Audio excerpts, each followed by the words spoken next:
แล้วเว้าก่อนเจ้าจังให้ เด้อ เจ้าให้นี่คือว่าน้ำลังพอจอยเว้า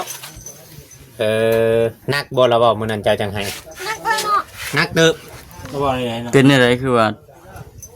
ให้ เราให้เจ้าป้าบ่ เฮ็ด นะ เมื่อกับเมื่อเฮาคนเดียว เราให้เจ้าเมื่อคนเดียว สวย ลูกบ่ให้เอาเมื่อ เด้อ จะไปจะเอานมไปให้กินบ่ ให้ชุนบอก ขอยว่าสิยากได้เนาะบ่มีนมเลี้ยงเนาะว่าแต่ ใหม่นี่ก็กันปุ๊บร้อยแล้ว น้องตุ๊กเหรอน้องตุ๊กเราแบบป้าลูกบ่ได้เด้น้องตุ๊ก ทำให้เราเมื่อให้เมื่อคนเดียว แม่นั่นแหละ ป้าลูกบ่ได้ ก็เลยให้ว่าซั่นติ สดแจ๊ ให้สดแจ้งเลย อดเอาเด้อเจ้าบ่ต้องกินอย่างใดเด้อคือว่า FC เพิ่นมีแม่หากบ่เวียงเพิ่นว่าบ่อยากให้เจ้านั้นเฮ็ดเวียกนัก นอนหายหาขึ้นไม่ได้ นอนให้หาคืนแล้ว แต่มาอยู่นี่นะนอนหายหาขึ้นแหละ เพิ่นเห็นเจ้าส่วนเพิ่นเห็นเจ้าส่วนขี้ดินมายังนะเพิ่นบ่อยากให้เจ้าเฮ็ดเวียกนักแหละให้มาบอกเจ้าแน่เพิ่นว่าแล้ว จำเป็นแล้วปุ๊บ ว่าอันนอนหายหาขึ้นอันหายยังกันนะ ไร โอ้ นี่ ที่หักหัว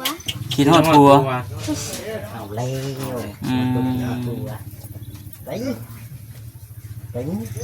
คิดฮอดผัว เขาเข้าไปให้นายว่าจะให้ดักงานเอาประตูนั้นไป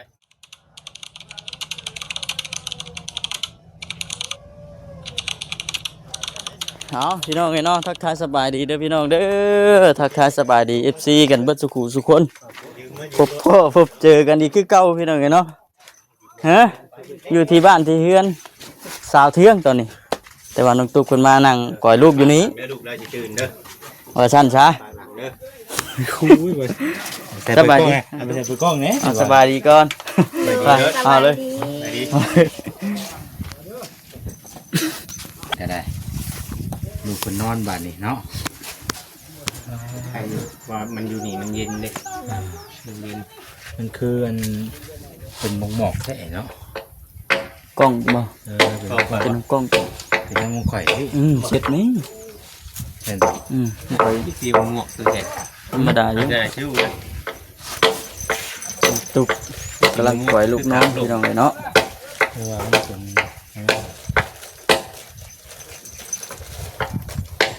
เมื่อยบ่เอาลูกนี่ลงละเมื่อยเนาะเจ้า เหนื่ อ อย ยาก วันนี้บัดมืออ้อยสิ มันแอบแน่มื้อนี้เนาะ คนบนนอน มือ เจ้าพยายามเด้อสำลูกเจ้ายังบ่ใหญ่แฮงเจ้าอย่าไป เฮ็ด ป เวีย ล่อย ก ปะละเลยเรื่องอย่าคุ้มบ่ง่ายๆจ้ะ อืม แม่พี่เพิ่นก็ยังเป็นห่วงอยู่ย่านเจ้ามีลูกอีกเพราะเจ้าอายุเจ้ายังน้อยโพด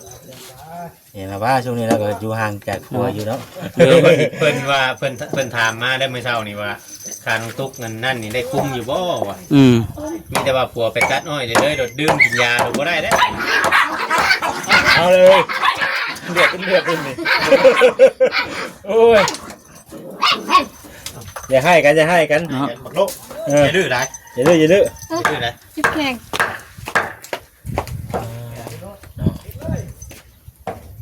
ทางนั้นก็สั่งเฮ็ดเลยมาครบกันจ้ะนี่นะ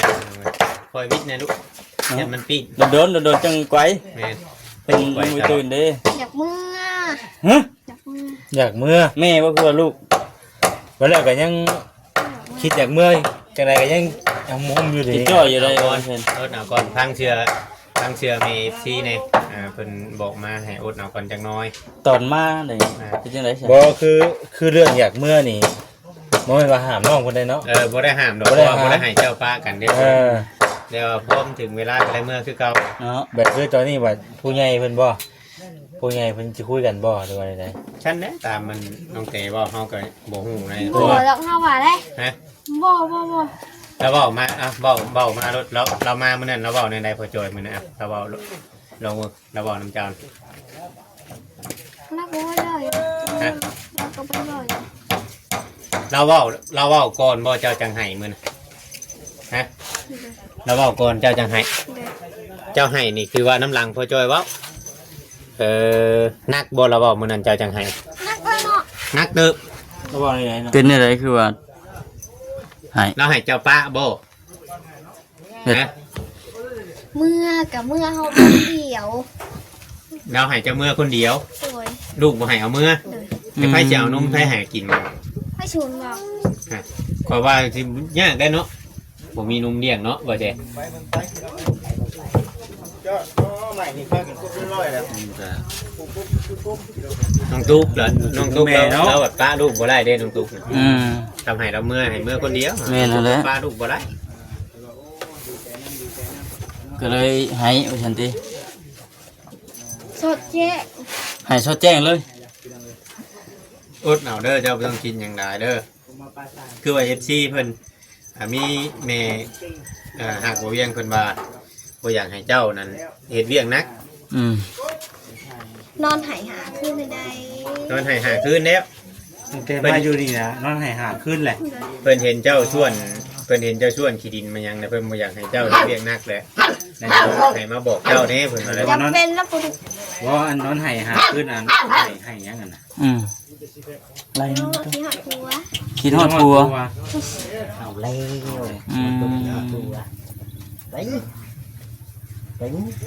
คิดฮอดผัว เขาเข้าไปให้นายว่าจะให้ดักงานเอาประตูนั้นไปกุมไปรถมันมาแล้วมันสิกัดกันอีก เราจะสิว่าได้สิว่าได้บ่เวียน บ่พาปล่อยไปทั้งทุก เรื่องเล่าแบบว่าตอน ให้เพิ่นบ่อันนี้ข่อยชาข่อยนั่นก็เรื่องคิดฮอดนี่ก็แม่งความลาวอยู่ดอกแต่เฮาก็ยังคิดฮอดเนาะเวลา ผัวไผผัวลาวเนาะ แม่นผัวเมียได้ เมียมัน ถึงว่าบัดน้องบัดยังน้อยคือเว้าได้ยังน้อยบัดใหญ่มาใหญ่อยู่ทางนั้นนะเท่าที่เฮาไปเห็นอยู่ว่านุ่นสันเขาก็ยังน้อยอยู่เลยตะกี้เนาะ คือเพิ่นก็บ่ได้ให้ได้อย่างแล้วว่าตอนมาก็บ่ได้ให้เครียดกันแล้วว่ากับผัวน่ะ ไม่ได้ให้ได้ พ่อไปเอามา ให้แต่มือเจ้าโทรหันมือให้นะมือโทร แมนบอล แต่ตื่นมามือใหม่นะจังทั้งนี้จังได้ไปเอาระยะให้แล้วบัดนี้แบบให้กันไว้แต่ดีกันไว้คือน้องเตนี่นะอัน ให้ไว้ดีไว้ บ่ตอนมาเนี่ยตอนมามื้อแรกถามว่าจังได๋ก็บ่มื้อแล้วก็ บ่อยากเมื่อเลยติ แล้วจังว่าเว้าแบบซี่เนาะ บาดมันวายใช่เลยเนาะ ว่าสิได้ มันวายแล้วกินฮอดจ้อยเขา สิได้บัดนี้ กินข้าวค่ำนึงก็กินฮอดเห็นหน้าผัวว่าซั่นเฮ็ดหยังก็เห็นหน้าผัวว่าซั่น มาตอนแรกว่ามื้อก็สิถามได้ที่น่ะมื้อเพิ่นมาชีวิตน่ะจังไดก็บ่มื้อสินะบ่เวียงก็ค่อยสิถามนี่น่ะเนาะไปอยู่จนค่ำบ่มื้อน่ะมื้อพอจอยเพิ่น เฮ็ด ถามมา ได้ก็บ่อยากเมื่อติ ไหนก็ข่อยบ่มื้อข่อยก็ เมื่ บ่ อ รู้ว่า จุมเจ้าอยู่เลิกกันบ่ ข่อยก็บ่รู้ว่าเพิ่นพิดให้กันเรื่องหยังแต่ว่ามาอีกวันนี้จังไดข่อยก็บ่มื้อแล้วสินะข่อยก็เลยมาถามว่าเอ้าบัดนี้คือว่าอยากมื้อสินะมันก็เลยเป็นคำถามแบบนี้ อย่าแล้วเนาะ เข้าใจไหว รู้ใจไว้ แล้ว ขออ่อนขอยอมแล้วไปติ ที่มากับบริพิจารณาให้กับลูกหัวเนาะแต่ว่าเป็น ยัง พิษ ดีไว้ยังดีดอกน้องตุ๊กเราลูกนี่ ตอนที่เจ้ามามือนั้นน่ะจะโทรหาพ่อเจ้าน่ะเกิดเรื่องยังขึ้น เราว่ามาเบิ่งดูเนาะ เอาลูกตก เอา โอ้ยเนาะ บ่น้องตุ๊ก มันพลิกแต่จะปากหลังเด้อป่ะ ตื่นเสียงว่าแชร์ได้เนาะ เสียเดือดให้ บริพิษกันมือนั่นนะ เอ้า คอยสิพอแล้วนิดนึงในวันนี้พอนก่อนนิดนึง เป็นหยังก็สิผิดกันมื้อนั้น นะ เป็นได้ได บริพิษกัน ในเสียงเล็กน้อยนี่เห็น เอาไปหายทางว่าเดือนยังปียังสิเป็นเส้งอะนะโทรมือนั่นนะ อวยมั่งนี่บัดนี้พี่น้องเนาะเพื่อนน้องเพื่อนหนุ่มโอตั้งเสาเกเรอยู่บ้านนี่เนาะบ่จ้อยตั้งเพิ่นลึกเลยบ่จะได้เปิดเฮาได้นะ ไปกินกินเฟอร์รถจะกินนะงานมาเองไปทั้งทึ่งผมจึงได้ลงได้กิน สร้างกันบ่ไหวเนาะสร้างกันเนาะเอ้าเพิ่นบ่ไหวเพิ่นนั่งอยู่ห่มนี่ นั่งอยู่แดดบ่ นั่งอยู่แลคือเก่านี่เนาะ อยู่นั่นผมไปคือเป็นทึ่งสัญญาณจังได้ป่ะจ๊ะ จะได้ ต้องไปหาน้องโอ๋ก่อนเด้อ ไปนำบ่เซ็นไปนำ มารอดมาลูก ไปพี่น้องหาหนุ่มโอป่ะนี่แหละพี่น้องเนาะวนเวียนแถวนี้แหละมื้อนี้ก็ได้ค่ำๆพุ่นแหละฮะแม่นั่นแหละบ่อนเก่าบ่อนเดิมก็สิได้มื้อบ่จ้อย จากแม่ช่วยดิโต เชื่อว่าจะถามลาวเด้อจะถามลาวเด้อให้กินกล้วยวันมื้อละปีเด้อว่าดีว่าโอ้โทรศัพท์หนุ่มโบเอาหนุ่มโบฮับอีกโทรศัพท์ไปโทรมา เป็นไงน้องโอช่วงนี้คือหน้าตาแบบ ผู้ชมบ่ แบบนั่นแต่ ไม่ได้นอนบ่ เมื่อยบ่ ให้นอน ฮะ ได้นอนอยู่ ได้นอนอยู่ คือสีหน้าแบบคือบ่อยากคือเก่าเนาะ เห็นเวียกนักนะ คิดหลายบ่มีเรื่องให้คิดบ่ อย่างไรจะมีเรื่องเนาะช่วงนั้นก็ไม่ได้เป็นนั่นนี่นะ เป็นห่วงว่าอย่างเนาะก็จะถามอะไรคือเป็นหน้าตาแบบ คือคนแบบไม่ได้รับได้นอนเฉยนะเป็นเศร้าๆยิ้มอยู่ยิ้มแต่ว่าตามันฟ้องอยู่อ่ะนี่แต่ว่าตามันฟ้อง ตามันบ่งบอกเองนะ คิดน้ำนอง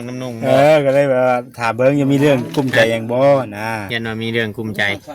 แม่นอยู่น้องเพิ่นเนี่ยยิ้มอยู่แล้วแบบว่ามีเรื่องกุ้มใจแต่ว่าพยายามยิ้มสู้ที่ แต่ นะ ว่าสีหน้าสีตามัน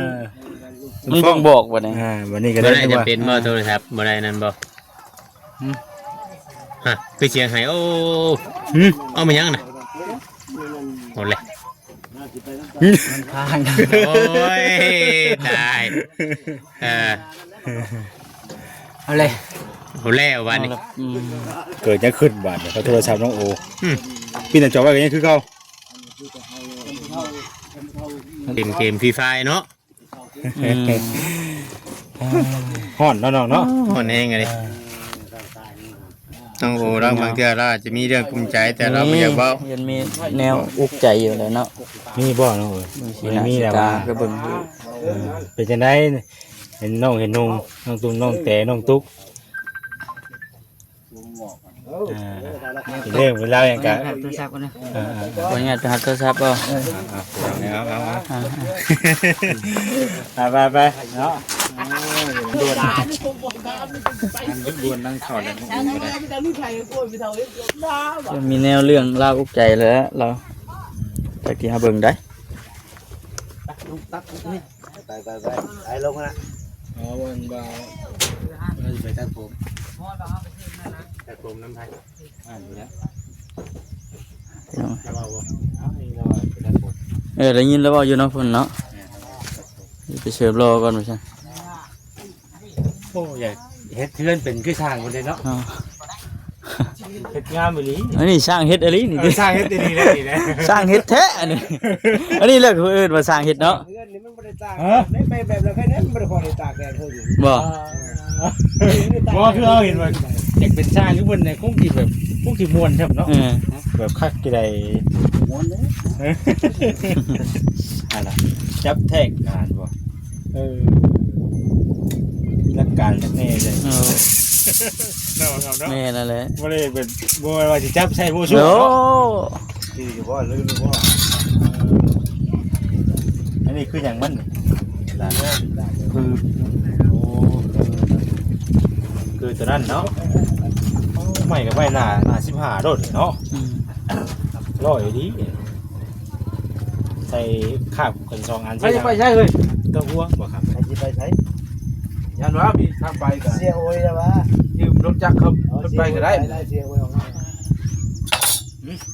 มันก็ได้ผมก็จะว่าแล้ว จะไปเสิร์ฟรอ ไปเช็คดู คือได้ยินว่าสิไปตัดผมบ่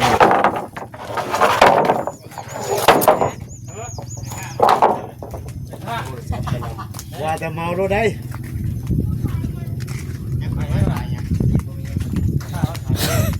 บ่จิตเฮ็ดหยังน่ะฮะ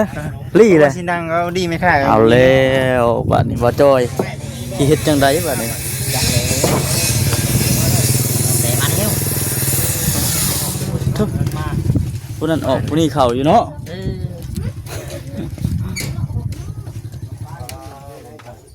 ตายมาเนี่ย เอาพี่น้องเนาะติดตามเบิ่งไปนํกันข่อยไปเบิ่งซื่อได้ข่อย วันนี้มันต้องสามัคคีกันได้ ต้องตำเนาะใครจะเป็นคนตำเนาะ ข่อยสิตามก็ได้ไป ตกช่วยกันได้ ข่อยนี่สิตาม ตกผู้เดียวโอยนี่น่ะ บอก ตกช่วยกันด้วยนี่น่ะเอามาเมาให้น้องเพิ่นได้นี่เนาะมาจากบ้านไหนนี่ ให้ข่อยอัน บ้านนี้ได้บ่ ซื้อหยังกันนั่นน่ะ อ๋อชื่อว่าจังได๋กันจ้ะปุกกี้บุรีเด้ตาโอ้ มาเลย ใส่กระปุนเลยกระปุนบ่มี แต่เช้าคนว่านี่น่ะ น้องปุกกี้กับน้องซุกตาต้องตรงที่พัน มาจากชิมกต้องเด้อ เปิดไอ้เชื่อมต้อง เอาเลยชิมกต้องคือกันแท้นี่ ชื่อคอยตำบ่ กินกันนี่เนี่ย กันแล้ว เอ้ยคอยเป็นผู้ตำเชียว มา มันมีปัญหาเรื่องต เอาซอยๆได้มาได้จกเคยกันได้ ำแล้วคอยว่าสิว่าจับกล้องให้เจ้าได้เด็ด โอ้ย ได้ยังยังน้องตุ๊กบุญนะกินได้บ่บุญ เอาไหม เขาบ่มีแล้ว บ่สิซื้อให้ เอาได้ไหม ๆอืม